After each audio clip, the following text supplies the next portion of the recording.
Good evening, friends. Thank you for joining Candid Mina every evening to follow what's happening in India and abroad. Thank you for sending me your useful comments and suggestions. If you believe in the channel, do hit the like button, share with your friends, and spread the message. Our only mission is to bring you the truth and both sides of the story. Thank you for your support. We have Ramjit Mann back with us. Welcome, Ramjit Ramnik. ji. Yeah. Ramnik. Ramnik, yes. Ramnik ji, welcome. Good evening, Ji. Thank you. And I'm sure the viewers are looking forward to a wonderful session with you tonight. I hope so. Yeah. I'll try and answer the questions honestly Yeah. to the best of my knowledge. Yes. So thank you. So let's start the session. The first, there's a lot of attack from every side on what's happening with AAP in Punjab. And the first thing I'd like to open up with is something that's very similar to what's happening in Ukraine. For example, just like the president of Ukraine, Zelensky, we have another stand-up comedian in Punjab, the Punjab CM. He won't be able to deliver any of his promises, and hardworking people have wasted their valuable year with the wrong hand by trusting up. So comments are just overflowing on Twitter. This is the first thing that I wanted to bring to your notice because see, the whole war in Ukraine is being run by a clown, and he has absolutely no idea what's happening, and he's being controlled by outside forces. And here also you see this man. I don't know whether he speaks under the influence of alcohol, but he comes across as a very unstable man. So, Meena Ji, well, to the extent that both have been stand-up comedians or comics, is I think where the comparison ends. Bhagwant, to my surprise, is ideologically not inclined, let's say, as a pro nation or a nationalist person, is what my observation is. Bhagwant is ideologically aligned with Arvind Kejriwal, and Arvind is ideologically, let's say, somebody who's far off left. He presents himself to be a very, let's say, a democratic person. He presents himself to be a person who has faith in the Indian democracy and the democratic values.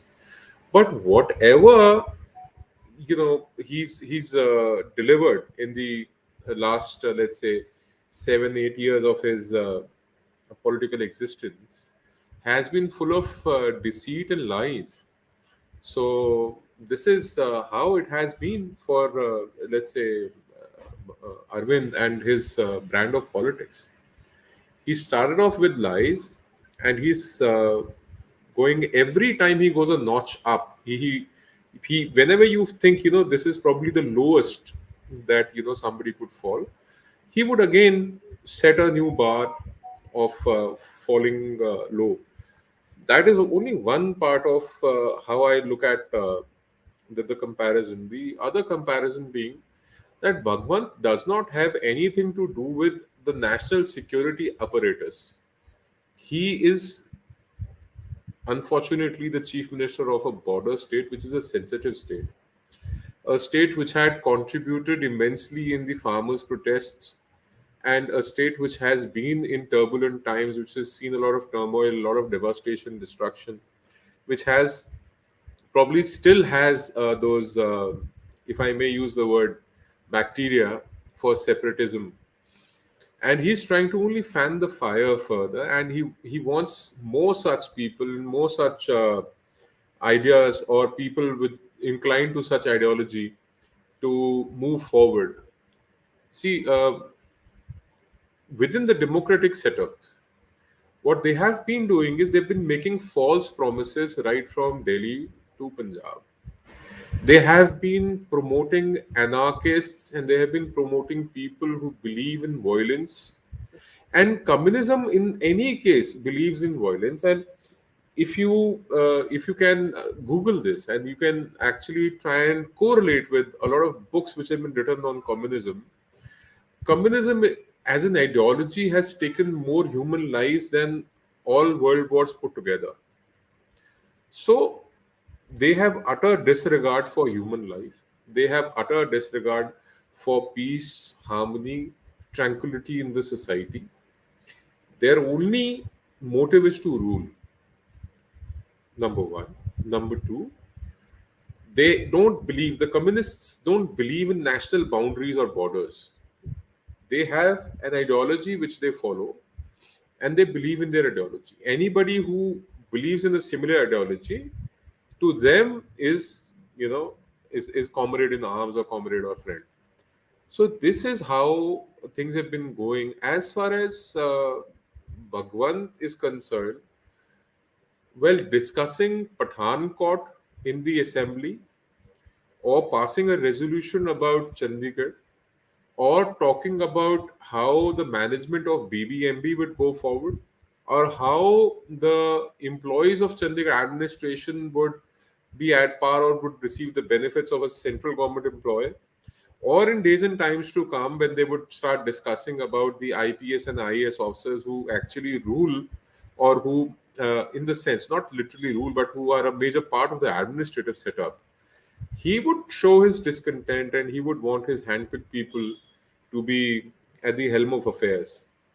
So much so that you will see more divisive, let's say, agendas being brought forward.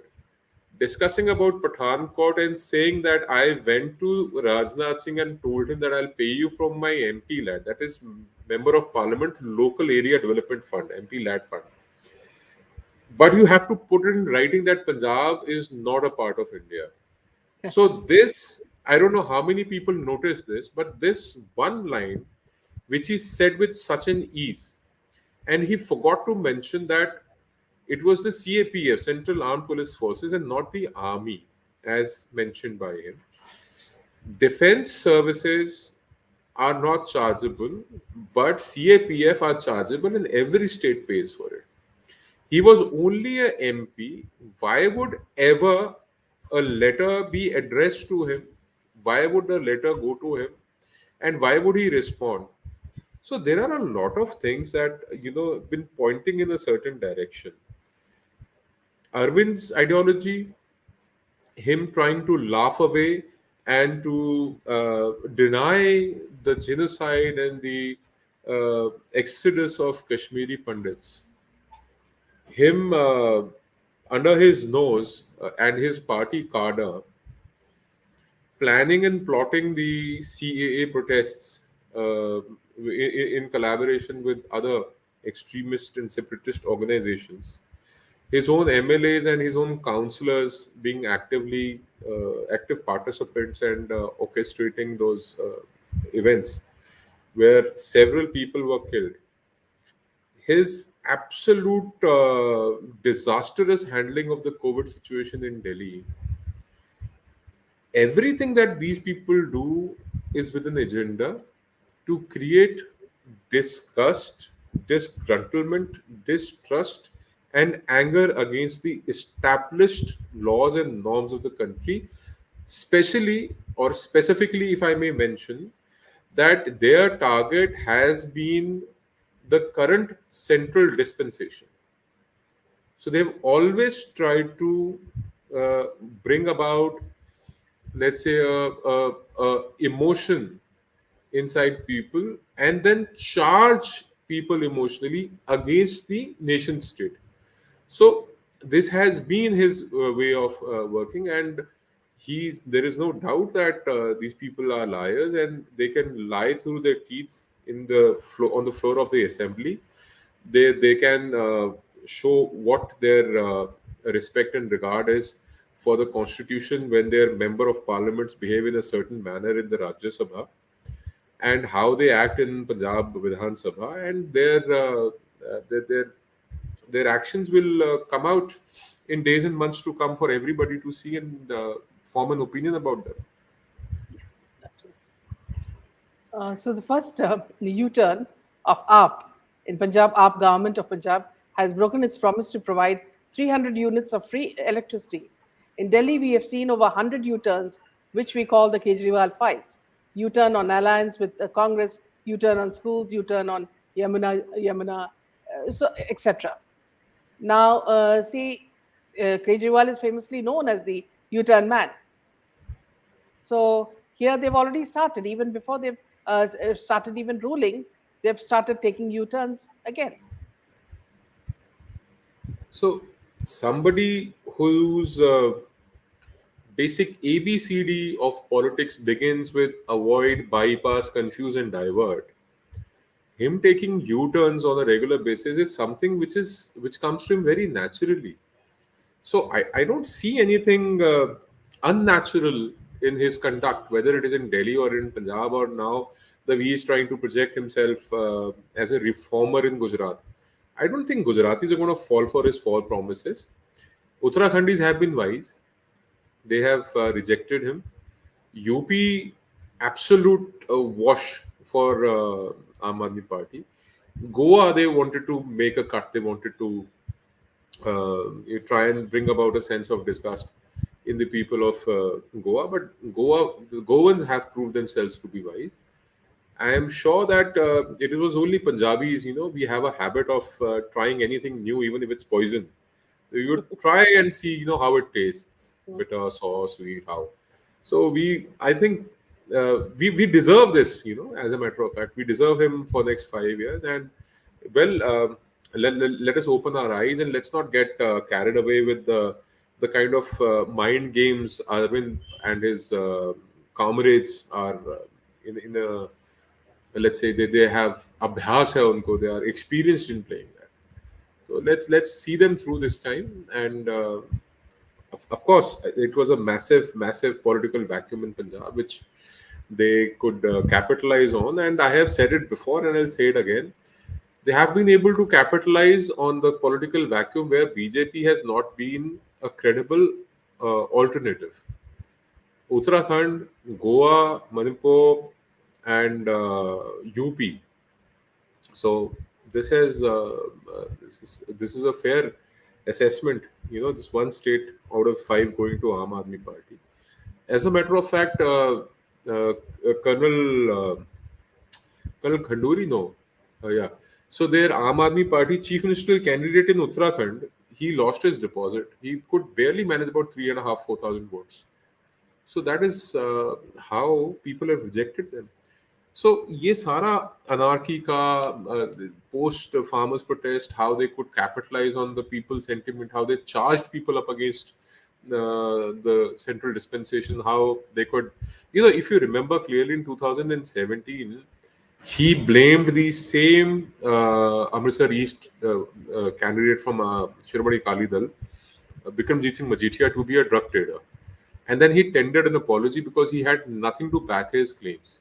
So U-turns are not just in the administration or promises in the public domain. His U-turns are right up to the courts of laws. So that is how it is. And I think that people, by the time it is 2024, which is the union elections, and 2025, the Delhi elections, people would have seen him through, across him. So things should be different. I only hope for the better. But yes, the kind of sentiments they are trying to fan in Punjab, the kind of allegiances they have with the Khalistanis and the foreign powers, it is going to be very difficult times ahead for us. Yeah. You have also Chief Minister Manohar Lal Khattas earlier. He said, AAP has double standards. Despite being in rule for a few days in Punjab, they have raised the controversial issue of Chandigarh. I feel they're doing so on someone else's command. They can't even dare to even look at Haryana, he said. You see, the point here is Arvind belongs to Haryana, by the way. He's from Hisar. And we all know the brand of politics Arvind has been playing is that of ABCD, like I said, is avoid, bypass, confuse, and divert. And whatever he's doing currently, whether it is raking up Pathankot or discussing Chandigarh, Haryana as a riparian state after the reorganization, Punjab Reorganization Act came into force and Haryana came into existence, the waters of Satluj Yamuna link SYL come from Punjab, come from Himachal. The dam is at the border of Punjab and Himachal. So there were three states carved out of Punjab, and the fourth was the Union Territory of Chandigarh. So as a riparian state, Haryana had its share. So the moment they talk about Chandigarh, Haryana will talk about SYL. They would talk about their share of 1.4 MEF of water, which consecutive governments in Punjab have, denied, whether it was the Akali Dal or the Congress. The matter of fact, Captain Amrinder Singh, when he was the chief minister, he brought in a law where he, cancellation of agreements act. And then when Prakash Singh Badal was the chief minister, he denotified the land acquired for SYL. So this all has been going on for long, and they are only trying to, instigate hate amongst the two societies in two states. The center-state relationship is nosedived, and it is going to further deteriorate once they start picking up fights with Haryana. Let's say when they talk about Chandigarh, Haryana is going to retaliate with SYL. So they are opening up a new era, a new chapter of absolute distrust, absolute let's say discontentment, anger, not just with the center but with the adjoining state as well. So Haryana being a Hindi-speaking state, Haryana is already, the chief minister of Haryana has already said there are 400 plus Hindi-speaking villages in Punjab, specifically in Abhor and Fazilka region, which should be handed over to Haryana. You discuss about water. Chandigarh has been, there have been agreements in the past, whether it was in '69 or then it was under the prime ministership of Rajiv Gandhi. It was called the Rajiv Longowal Accord. And uske baad, there was this Punjab Pact. There were a lot of things in history, but I think that union territories are here to stay. Whether it is Puducherry, it is Daman Diu, it is Chandigarh, union territories will remain. But raking up such issues, this is not the first time somebody has brought a resolution in the Vidhan Sabha. What has happened in the past?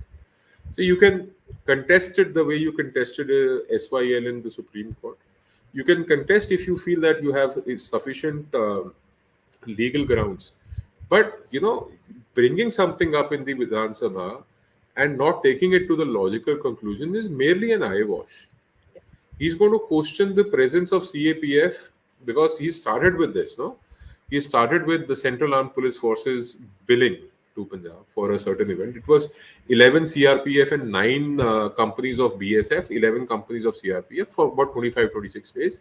The total amount came to their logistics, stay, and everything came out to about 6.25 CR.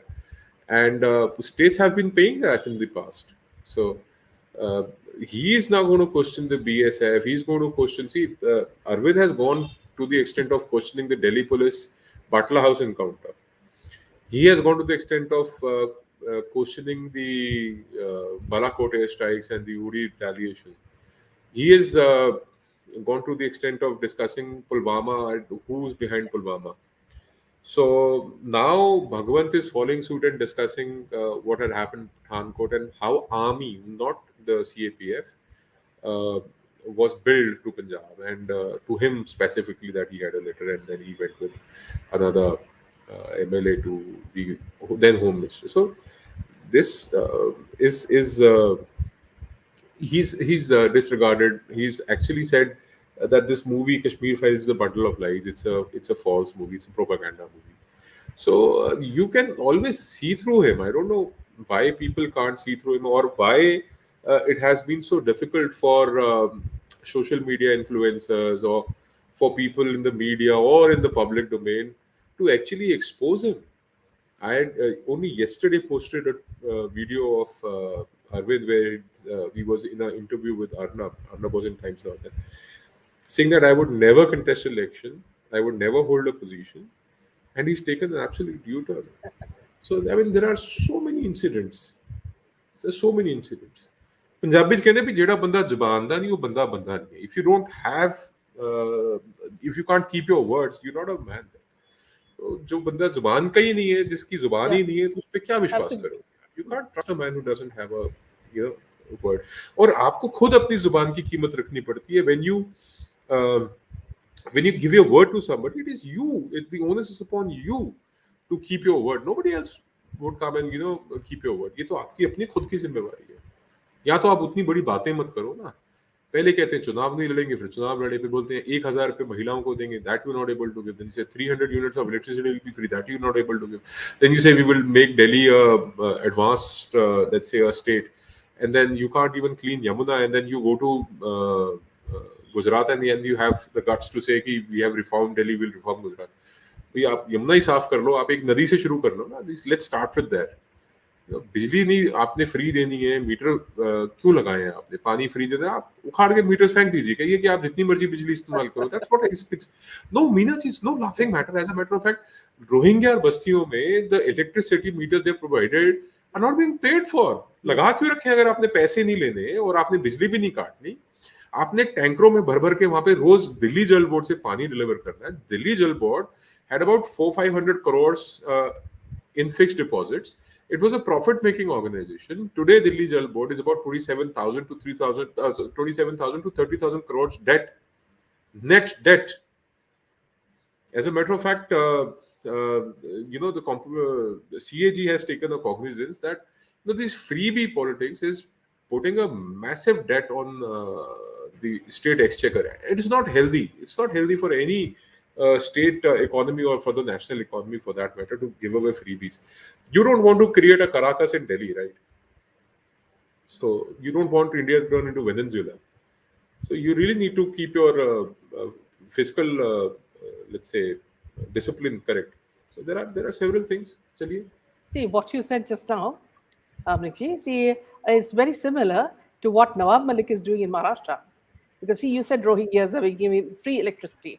Now, Nawab Malik's plan is also to settle as many Rohingyas and Bangladeshis in Maharashtra as their vote bank. So, apparently, this is all coming under one agenda, isn't it? See, altering the demography of this country has been an agenda not of Nawab Malik, Congress Party, the Gandhis, the Nehrus, or the Arvind Kejriwals, or the Bhagwant Mann. This has been the agenda of a cult for the last 1450 years. It is called Ghazwa-e-Hind. Yeah. So Ghazwa-e-Hind, in terms of a democratic setup, can be by the number game, by changing the demography. Whether it was Bangladesh, about close to 30-32% Hindus at the time of independence. In fact, close to 30% in 1971, dropping down to 8 to 10%. And the kind of violence Hindus have to receive in Bangladesh. Then in Pakistan. Afghanistan is now, Bakol, as per the Islamic terminology, it is Darul Islam. There is no other religion other than Islam in Afghanistan. So they wish to create a Darul Islam in India as well. So this has been an agenda. The Rohingyas or Bangladeshis have just been a tool. There have to be a massive crackdown and they have to be sent back to wherever they belong.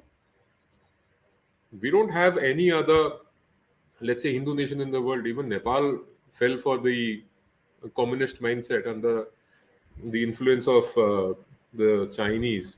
And Prachanda came forward and he started promoting the Maoism. And then Maoists became mainstream. Well, there are a lot to discuss, but there would be about 56, one new country added to the Islamic nations. So they can go anywhere. But, well, this has been an agenda which is going on for a long time now, Meena ji. तो 1450 साल हो गए इसको. We as a country, as a civilization, we have shrunk. This is all we are left with now. If you wish to see the Sanatani footprints, you should go visit Cambodia. You should go visit Indonesia. You should go visit. In fact, there have been findings of Bhagwan Shiv Murtis right up to Africa. So we have shrunk to whatever is left of us now, and even this is going to be snatched away as per a larger design. We claim to be a Sanatan Sanskriti. I mean, this is probably not the topic for the day, though. But you know, It's Mahabharata, all Ramayana, interrelated. 5,000 years old. See what they have managed in 1450 years.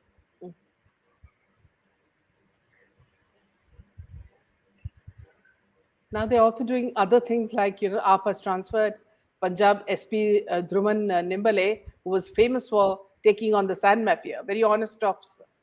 And also, the AAP MLA threatened retired army major with arrest, invoking Pushpa's film dialogue. Hours after Punjab Police failed in its attempt to arrest BJP spokesperson Tajinder Bagga, Aam Aadmi Party lawmaker Naresh Balyan threatened retired Army Major Surendra Punia with arrest for voicing his support for Bagga. See, I told you that whatever uh, theatrics that Arvind does in the public stage is only for the optics. His true colors are that he is an absolute authoritarian. He's somebody who's down to the core an anarchist.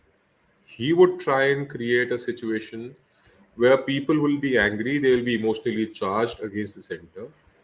Well, threatening Sanipa ji was not correct. Baga, what they try to do with Baga is also not. See, the entire event that you see around is that they will make an example out of one or two people for the rest of the the country or rest of the opposition to understand that we'll make a Tejinder Baga out of you. We'll file an FIR against you. We'll pick you up from your home without informing the Delhi police. Now, apparently, Punjab police's jurisdiction is pan India. They can go up to another state, they can conduct a raid and attempt to arrest somebody without even informing the local police. Okay. This is a clear violation of the federal structure and how the policing. See, law and order is a state subject. Yeah. Now, the interesting thing is uh, the IT Act, any FIR registered under the Information Technology Act, becomes a jurisdiction of that state per se. Like Maharashtra police filed an FIR against me, the contents of which are not known to me.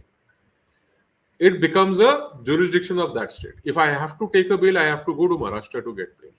So this is precisely the kind of loopholes within the constitution or within the legal setup that they exploit. Punjab police is a very potent force. It is the same force under the leadership of KPS Gill eradicated the extremism and the threat of separatism from Punjab. The cost of human life, both on the civilian as well as the police side, were massive.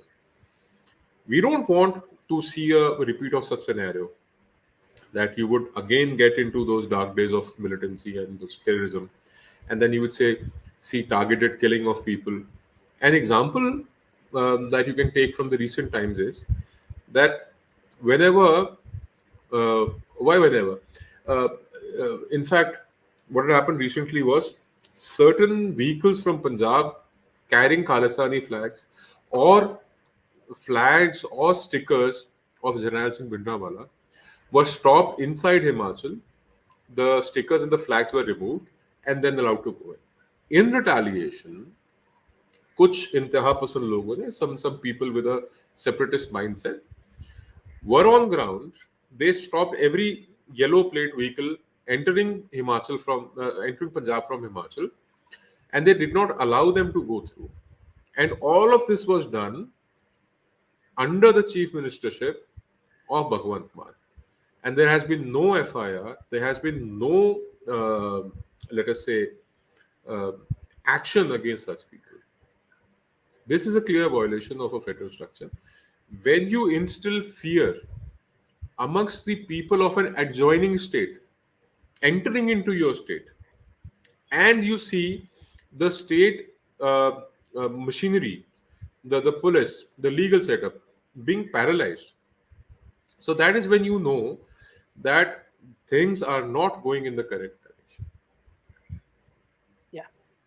So how is Punjab Police under AAP different from what MBA is doing with its police? In courts, they face humiliation, Yet to satisfy egos of the anti-Indian crooks, they'll go to any laws.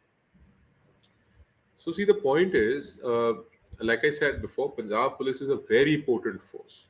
They're a very capable force. But a corrupt politician is like a blessing for a corrupt bureaucrat or a corrupt policeman. When they can then go ahead and do a lot of things with impunity. Because वो कहते हैं ना सैया भय कोतवाल तो डर का है. So when a politician, your superior officer, or somebody who's to take cognizance of your ill actions are promoting you, are in fact encouraging you to break the law, to break the set norms in the federal structure, that is when you will not care for anybody or anything. So, what is more important is people who have the reins in their hand should be more responsible than to expect the horse to be responsible. So, this is the situation currently in Punjab. The horse will turn in the direction where the reins are pulled. So अगर आप हर वक्त उनको एड़ी लगाते रहोगे, if you keep kicking them to run faster in a wrong direction, they are bound to make mistakes. And I can assure you that these acts of omissions and commissions will not go unnoticed. They can be challenged in the court of law. You can stand up to them. You know, I have been targeted in the past. I have been victimized in the past. I had to fight legal battles right to the Supreme Court. But I never bent before these people. I never bent before the police. I had to contest, I had to waste a lot of my energy, time, and money. But I stood for myself. So I think people who are being threatened now should approach the court of law. They should take a blanket bail, somebody like Sunny Paji, Major Surendra Punia. They should take a blanket bail and they should continue to bash these people and expose their lies. All they want to you to do is just to keep quiet, not to expose them, don't ask questions, don't point at them, and just let them be. Let them do what they wish to do. So that should not be allowed to happen in any healthy democracy. But I only hope that the leadership on the other side of AAP develops some spine to stand by its own people. Not just the people who are a part of their organization like Sunny Paji or Tejinder. Tejinder is a Delhi spokesperson. Sunny Paji is a member of it. But even otherwise, general public, people who are social media influencers, people who are in the public domain, they should have some reassurance that if you are not wrong, if you're not committed a crime, a sin, in the eyes of law, you will be protected. Yeah. That is a kind of reassurance people must have. That's not happening, as you see in West Bengal and so many other places. That's for everybody to see. Yeah. Another thing I wanted to ask you is that, see, a person was saying that Punjab's Gundagardi is to capture truck unions, and this continues. Two groups of AAP clashed to capture Abohar truck union. Many were injured. Desperation and greed of Aam Aadmi is now spilling blood on Punjab streets. Can you explain this bit to us? See, Minaji, across party lines, in any state, there are money-making businesses. There are businesses which have a lot of influence amongst the masses. Transport, roadways, mining, cable TV, liquor, these are big businesses. These businesses are businesses which spend money. And then when you are in political life and when you are in power especially, there are people who have supported you in your hard times. And you can actually choose to be on the wrong side of the law to try and accommodate your people, or you can be upright and then you can have an election or something. But truck unions are a certain, let's say, a foray in the business where you have to be powerful. Similarly, it's like the mandis. or the Thekedari system, where you are, let's say, a government contractor. So these are the areas where you can, one, buy your way through, or two, muzzle your way through. You can muzzle others, you can, force yourself upon others. So this is a power game which is bound to happen, not just in Abhor or Fazilka or, let's say, Moga or Bathinda or Patiala, for that matter. It's going to happen pan Punjab slowly. They're going to try and increase their footprints. They're going to try and capture businesses, or they're going to try and get businessmen to their side, pay them a royalty or pay them a protection amount per month, or you can call it any name, to be on their side. But there will always be certain areas which will be non-negotiable per se, as in, you hold a good influence in the government, and your area of interest, let's say, is the Abhor truck union, and you'll say, "Ki, nothing doing, boss. I need to take this over, and you give me a free hand for an hour or 2 hours, and make sure that no FIR is registered against me or my men. We'll sort them out in 2 hours, 3 hours. Give us a free hand." You remember the infamous dialogue from Ovesi, 15 minute ke liye police hata lo. So this happens. This is something which, any corrupt politician or any government which would want, to look the other way, which chooses to look the other way when an irregularity is happening. So this will happen in mining, this will happen in transport, this will happen in buses, this will happen in liquor, this will happen in cable TV. This happen everywhere. So this is just one part of it. Now they say dangerous separation games have started in Punjab. It's going to be very tough times ahead for the state with AAP. I doubt the government will survive its tenure. AAP is raising a separatist tone in every speech of the puppet CM, disgusting and astonishing. Now you even have Congress's Sidhu, who's saying that AAP has unleashed anarchy, jungle raj in Punjab. The same people who were together just some time back. See, the point is, there is no doubt that, there have been political killings in Punjab in the recent days. We've seen over 5 political workers being killed, hacked to death in Punjab. This is all retaliation. Emotions run very high. We saw a similar thing in Bengal, and the Bengal government still survives. So I don't see Aam Aadmi Party not surviving. The only difference that you would see is that in case they become a threat to the national security apparatus, like I said, after the results came in on the 11th, results came in on the 10th, I gave an interview to Do Politics on the 11th, and I said they're going to be a nightmare for the security establishment and the intelligence apparatus, whether it's the central agencies or the state agencies. So they're going to prove themselves to be a nightmare. Once you have people on ground, influential people on ground, once you have that set flow of money coming in from businesses, whether it is liquor, mining, transport, cable, or any other large chunk where you get a certain royalty or certain money coming in, flowing in every month, and then you have influence amongst people, and then you charge a large number of people, just like they did in CAA, when nobody's citizenship was going anywhere. Then they charge people up during the farmers' protest. So they're again going to bring something up, charge people up. This is ideological brainwashing. This will not happen overnight. Events like these will slowly pick pace, and they would want to be unnoticed for the larger part.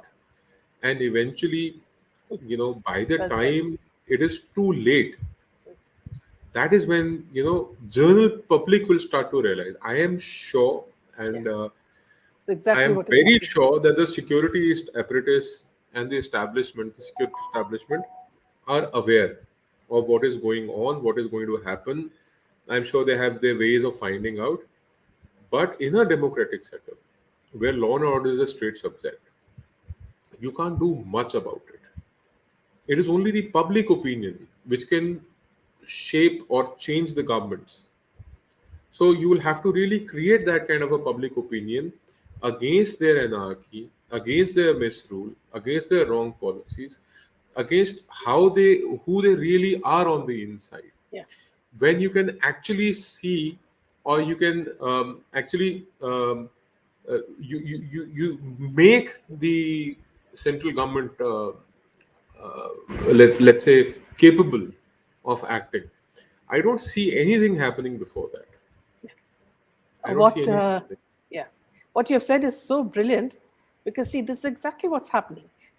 They do it in such a way that they do it so quietly that people do Subtle. not notice it in the beginning, and then as it picks up, and then by then it's almost too late for anything to be done. I mean, that is exactly what all of us are thinking. Now, another point that I wanted to ask you is a strange movement here. It's that 100 panchayat members of JNK are going to join the Aam Aadmi Party, and simmering discontent against local BJP for BJP for India. And so now, bolstered by its landslide Punjab win, AAP has been making rapid strides forward in JNK to emerge as another viable option. So, are they going to upset the BJP apple cart? See, there are two uh, basic factors, Minaji, which you need to understand. Number one is that they have never openly spoken against the Khalistani movement. Yeah, They have never openly spoken against the idea of Khalistan. They have not openly, um, let's say, इस बात का उन्होंने खंडन नहीं किया. They have not openly said that they are not associated with the Khalistanis. yeah, They have openly helped the Rohingyas and the Bangladeshis. Aam Aadmi Party is the new Congress 500 times worse when it comes to minority appeasement. So they become a natural choice for separatists in Kashmir after their success in Punjab. They have been a natural choice for the foreign powers. They have taken money from the CIA's frontal organization, the Ford Foundation. They have accepted taking money. They have yeah. changed they have changed the setup of the NGOs that has received money from Ford Foundation and other foreign powers.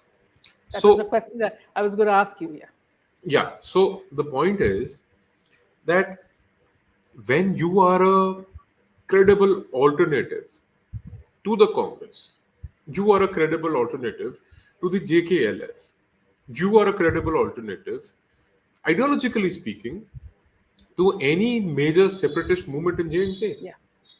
and you are mainstream, and you are ruling two states, My God, you become a natural choice for such people. I don't see anything unnatural about it. it's terrible.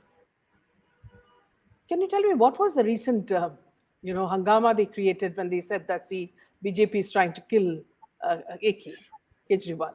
What was the reason? I mean, is he trying to, show that he, if something happens to him, people are waiting for that, or what is it that he exactly had in mind? Because that all See, I looks can staged, as staged as everything else.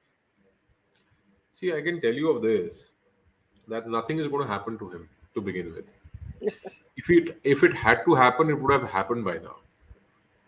So whatever he does, it is his theatrics.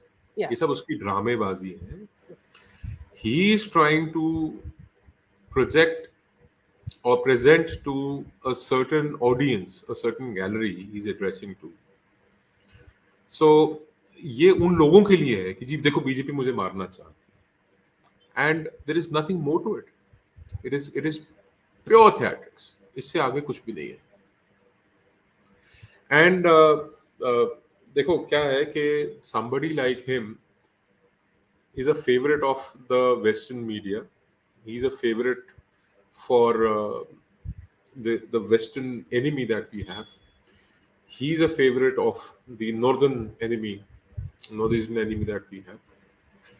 He is somebody who is set to replace the Congress party.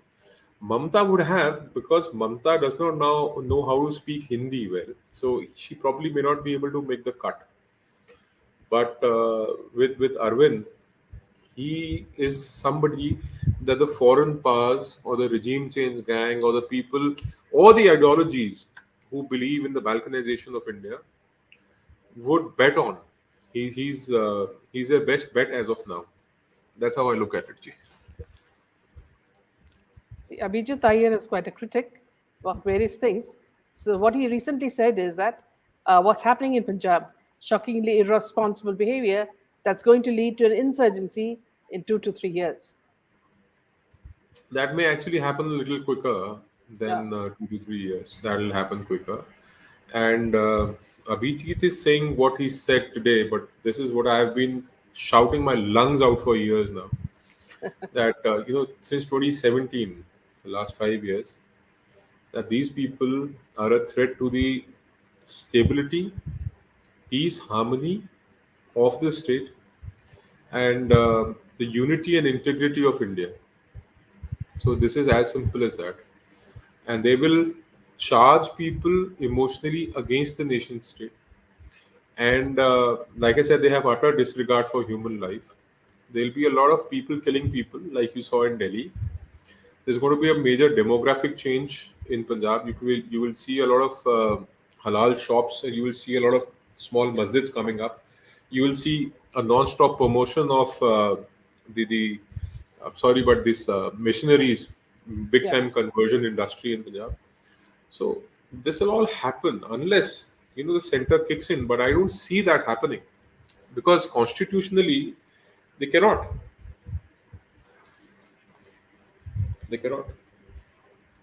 They Tell could me have done it something. in Bengal. They haven't done that in Bengal. You know, uh, Tell me something. temples have been destroyed in Tamil Nadu by the hundreds,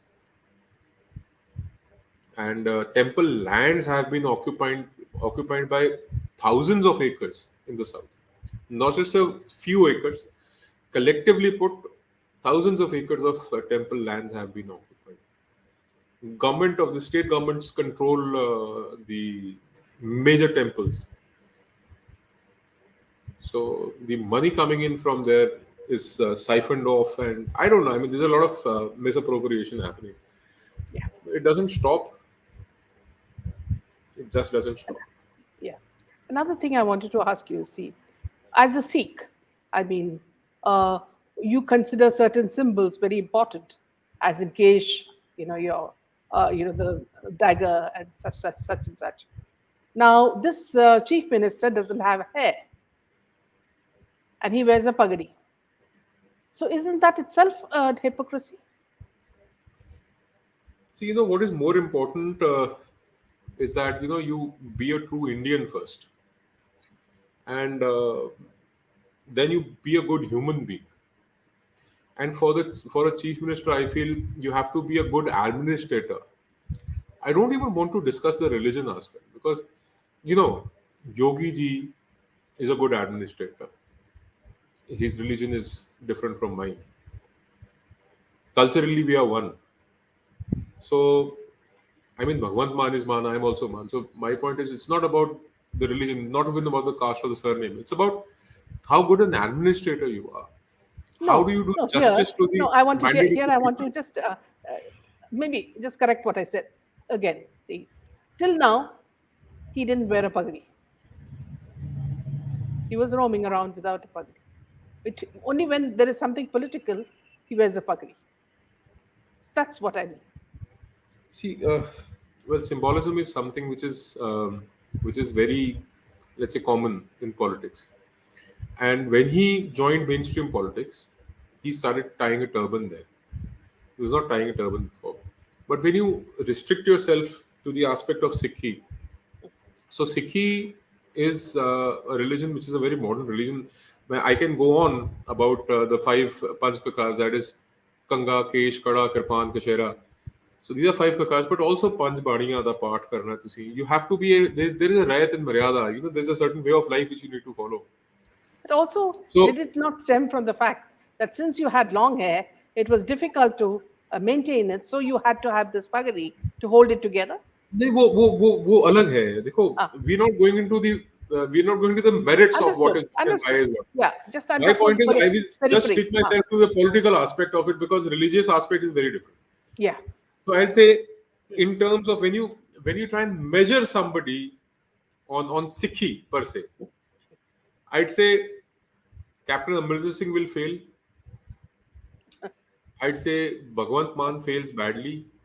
I'd say Prakash Singh Badal, Sukhbir Singh Badal, or several, all chief ministers that we've had in Punjab would fail on that parameter. They will not measure up fully. So I'll not isolate Bhagwant per se that way. This has been the way it is, and it's very difficult. See, I'll tell you how it is. Guru Sahib has blessed us with a fact that we go by the daily Hukamnama. Hukamnama Yeah. is that randomly open Guru Granth Sahib Sache Paatshah.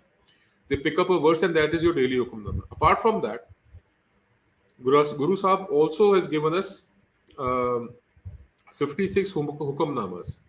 This was in 1708, Nanded, current day Maharashtra, 20th of October 1708. सो सब सिखन को हुक्म है गुरु मान्यो ग्रंथ गुरु ग्रंथ जी मान्यो प्रकट गुरु की दे जो प्रभ को मिल बोचे खोज शब्द मिले. So Sabad is the guru. But when you have somebody like Kejriwal as your guru, you cannot be a Sikh. And I don't know. I mean, with Channi, it was the case that when he became the chief minister, he went to the church before he went to the Gurdwara Sahib. I don't know how you measure that up. And then with the Badals, they have done massive misappropriations with the Gurdwara funds being de facto in charge of the SGPC, which is the Shiromani Gurdwara Prabandhak Committee. We were not able to, all these years, link or decouple the Akali Dal and the Shiromani Gurdwara Prabandhak Committee. So there's going to be a lot of tussle which goes. I only hope that Bhagwant proves to be a better administrator, but doesn't seem to be the case. It doesn't seem to be the case is because, see, the kind of pointers, कहते हैं हिंदी में कि पूत के पैर पालने में दिख जाते हैं. तो कपूत के पैर भी दिख रहे हैं हमारे को. I don't see good days ahead. I'm usually very optimistic, but when it comes to Aam Aadmi Party, I'm a little pessimist. Anything good that happens, I'll be more than happy. I'll be probably the happiest person. I don't see anything good happening. Neera is asking you, what happened to the inquiry regarding security lapse in Punjab during Nothing. PM Modi's? Nothing. Neither the DGP. Abhi, dekho, the appointed committee is yet to present its report, but nothing has happened yet. Nothing.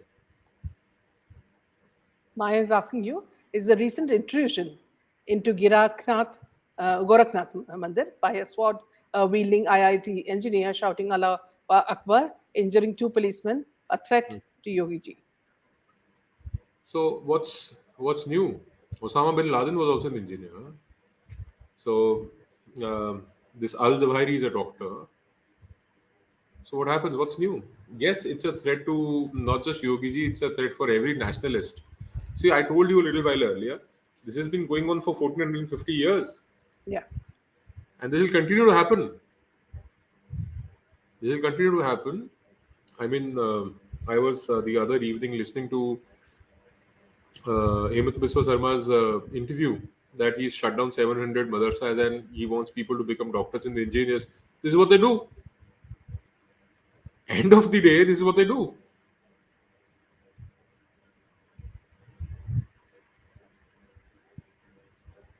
Joshi is asking you, I don't know why Punjab doesn't believe in Modi ji. He's doing good. Other people, they instigate Sikhs against Modi, create rift. Punjab people should realize and understand. See, ऐसा नहीं है जोशी जी कि people don't realize and understand what Modi ji is. I have pointed out time and again the kind of regard he has for Sikh religion and the Sikh symbols. He identifies himself as a Sikh in 1975 when emergency was on during the Indira Gandhi regime. He has worn Sikh symbols. He's done enough for us. He's done enough for the community. But I personally feel that we as a community, we have failed him. If I put myself into the man's boots, I'm talking about Modi ji, I'll be very disappointed with this community.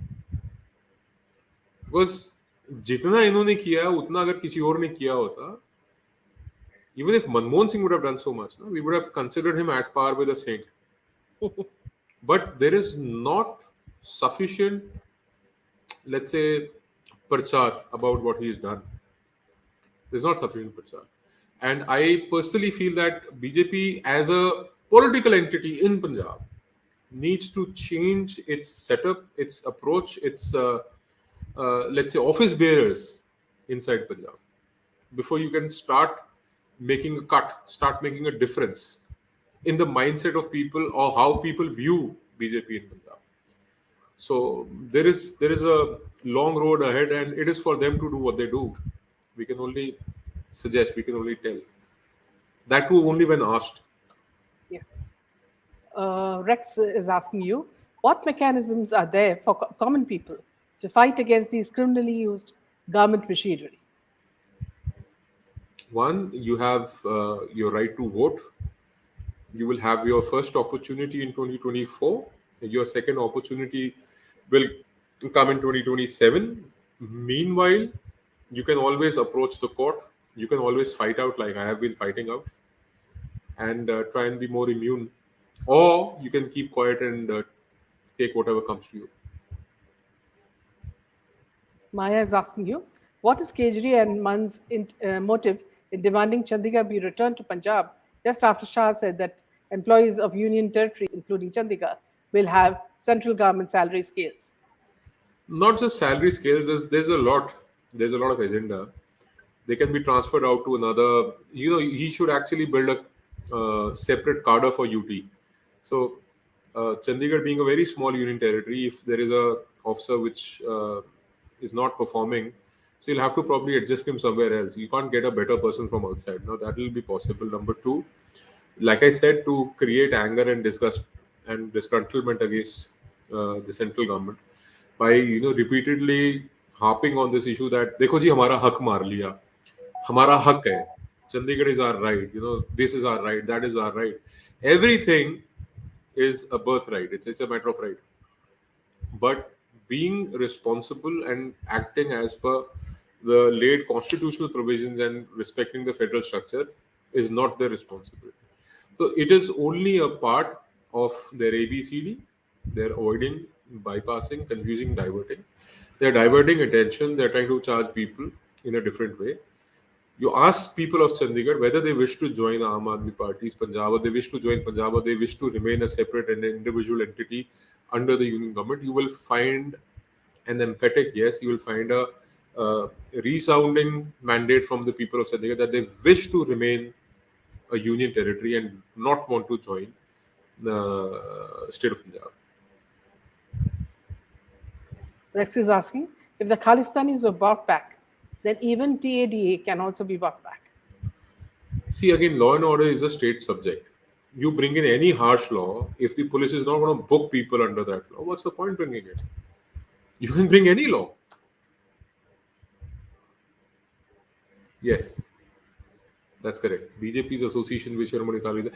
BJP remained Badal Janata Party for the most part. It is now that, they've contested at their own. And like I said, it's a long road ahead. They need to work very hard to salvage themselves from the situation they're in today. Soumya says, PM seems to be concerned more about saving his image and prove he's not a fascist, what opposition claims him to be, and waits for them to expose themselves on each other. No, I would, Soumya, I would beg to disagree with you. He does not need to prove himself not to be a fascist because, everybody else has been trying to prove him a fascist and nobody has been yet able to prove that. Number one. Number two, he's been following the constitution hitherto till date. He's been following the constitution. He could have toppled a few governments, which I and you and we all feel that he must have, he should have done. He's not done that yet because eventually it is going to go to the court of the people. And even if it does topple a government, with the kind of judiciary we have, it is only going to become an embarrassment for the government, embarrassment for the prime minister, because the judiciary has, as we've seen, towed a very different line from the government's line. Yeah. The judiciary, if you see other countries, if you see at the Western world, you will see that the judiciary falls in place with the government. Here, whether it is CAA, Shaheen Bagh, or it is Singhu It's border farmers opposite. protest, they will appoint. Yes, they will appoint a committee. They will appoint negotiators. They will, this is how they work. This is how Yeah. they operate. They have to decide by law whether it is correct or incorrect. That is the role of judiciary. The judicial overreach is so much, Soumya, that will eventually become an embarrassment for the government and a major, let's say, a tool in the hands of the opposition. So I think he has been wise of not playing to the hands. One last question before we wind up. Apurva asks you, what's the best political solution in favor of Punjab and hence in favor of the country? See, you have a government. The best solution is that the government of Punjab, which is under the leadership of Bhagwant Singh Mann and under, let's say, the overall guidance of Kejriwal, they should work on more pro people, pro public policies. They should try and bring Punjab in a position where we become independent financially. We can get rid of this 3 lakh crores rather than asking for a one third package. We should work on terms of policies where we can get ourselves back on track. Number one, there is no dearth of talent in Punjab. We're very hardworking people. We have less opportunities. We should and we must work on policies where we can get the industries back. We can have a very, very large agro industry in Punjab, which is going to be fruitful for both the farmers as well as the entrepreneurs. We should try and create more opportunities for our youth, not just in the field of sports, in the field of research, in the field of education, in the field of entrepreneurship, but also give them an opportunity where they can employ more people. They can actually be employment generators. The vision of the government in the last 8 years has been to generate employment, whether it's Startup India, Stand Up India, Skill India. There have been a lot of things, Pradhan Mantri Kaushal Vikas Yojana. There have been a lot of, let's say, government policies and programs which need to be followed, and not giving away 1,000 rupees per person per month as a dole. It's not going to help. It is just not going to help. I don't know if you would like to take these 2 points rather briefly. It's Soumya who says, please discuss Birbhum massacre. And there is Astro who says, please talk about the lack of, no, she was speaking about Sri Lanka, I think, sorry. She was talking about Sri Lanka. And Soumya is talking, yeah. I am not an expert on Assam or Birbhum. I will not be able to comment on that. I'm sorry. But if there's anything else, Meenaji, I'll be more than willing to answer. Yeah. So I think, just a second. Sure. Yeah. Karthik says, Punjab, what cannot be cured must be endured. There is no way. Pay the price for voting for the wrong person. And Soumya, yeah, Soumya, thanks you. Thanks for enlightening us. We trust our PM and hope we see our country developed as Kalam Saab's dreamed, and we are all working on. The last point. Kalam Saab's dream is one, but to be honest, Soumya, we need to dream ourselves. We need to make our dreams come true before, Yeah. we talk about somebody's dream. We have to build India to our own dreams, the way we want them. And as a collective conscious of the society, we can have a government or we can have politicians work in that direction so that we achieve more together as Indians and we have less differences, whether it is us ideologically speaking, me and you, we may differ ideologically, but as citizens, we must stand together for our country, for our state, for our nation, for our progress and development. Because whenever a road is built, it's built for everybody. It's not built for, let's say, Bina Das or Ramnik. Whenever there is a hospital, it's for a very large number of people. Whenever there is an education institution, it's for a very large number of people. Whether there are number of seats in, let's say, engineering or MBBS increase, it's going to benefit. I mean, there is a lot which needs to be done, and I'm sure we'll see better times ahead. But talking about Punjab in particular, we can only hope against hopes that they would eventually develop some spine and stand up for the country, the people, and not to try and divide the society on let's say on a failed ideology like Khalistan, or on a separatist mindset, or try and charge people with false narratives. This is what we can hope, but there's a lot that needs to be done on the ruling dispensation side. Let's say in the center, there is a lot of scope for improvement. There is a lot of hope in people, that there's a very large number of people who hope and who wish and pray that things would eventually change. And as time passes by, I believe by 24, 25, you will see people actually waking up and rising up to the occasion, and realizing 25 is Delhi elections, 24 is union elections, 27 is Punjab elections again. So next 3 to 5 years, I'm sure that people will be able to see through the false, the lies, the deceit, and the fraud these people are. Divya is asking you, Punjabi community has so many links with communities in foreign countries due to immigration. How can Punjab attract right kind of foreign investment? Which projects will be good? You see, the first thing is, for any corporate or for any industry or for any investment, as the FDI, coming into a state, there are certain parameters, let's say governance wise, ease of doing business, your clearances, your movement of files, and how there's a general environment around, that there's no anarchy. When you see something like the farmers' protest happening at the borders of Delhi, and Reliance Towers being targeted, or Adani silos or their warehouses being targeted, it does not speak very well about you. And then people look at your track record, what has been in the past, and you've lost good, let's say, textile industries. You lost a lot of forging industry in Ludhiana. You've lost very, very good industries which were once, let's say, the identity of Punjab. Then you see a lot of government policies which have not encouraged investments. You don't even have a central package wherein you have a tax holiday, like Himachal, being a hill state, was given that package, or Uttarakhand was given that package. Punjab, you need to have a general, let's say, environment, citizen wise, and foreign direct investment. When you talk about it, and then you can recollect an event where the government allowed the cavalcade of the prime minister being stopped. So, I mean, how would somebody be confident of investing? See, investments are not made on emotions, they're made on pure calculations. Even if it's a Punjabi community, even if it's the Punjabi diaspora living abroad, they will not feel confident coming back and investing on a very large project. The infrastructure projects, or other things different. You will you will build something and you go, but when you have to stay in a certain state and you have to work there on a long term basis, then it's a very different ballgame altogether.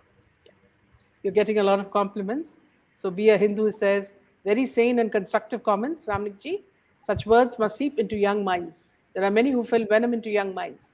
You're doing a human service by presenting the positive side. And Nisha says, so much learned from Ramnik ji, you know. And then you have Soumya who says, love today's session. Hope Ramnik ji sir may come here more often. Thanks, Meena ji, for bringing eminent guests. So it's our privilege to have you, and so well explained. I mean, you never use those, Shashi Tharoor kind of language, to make people go astray. You go straight to the point, and it's been a wonderful session. You've clarified a lot of things, especially for me as well, because as you read about Punjab, you really don't get a picture, but the way you've explained it, we know exactly where it's going, and we hope something will prevent what's going to happen as well. So thank you so much from our side and from our guests, and thank you so much, Ramnik ji. Good night. Sat Shri Akal, Namaste, Jai Hind.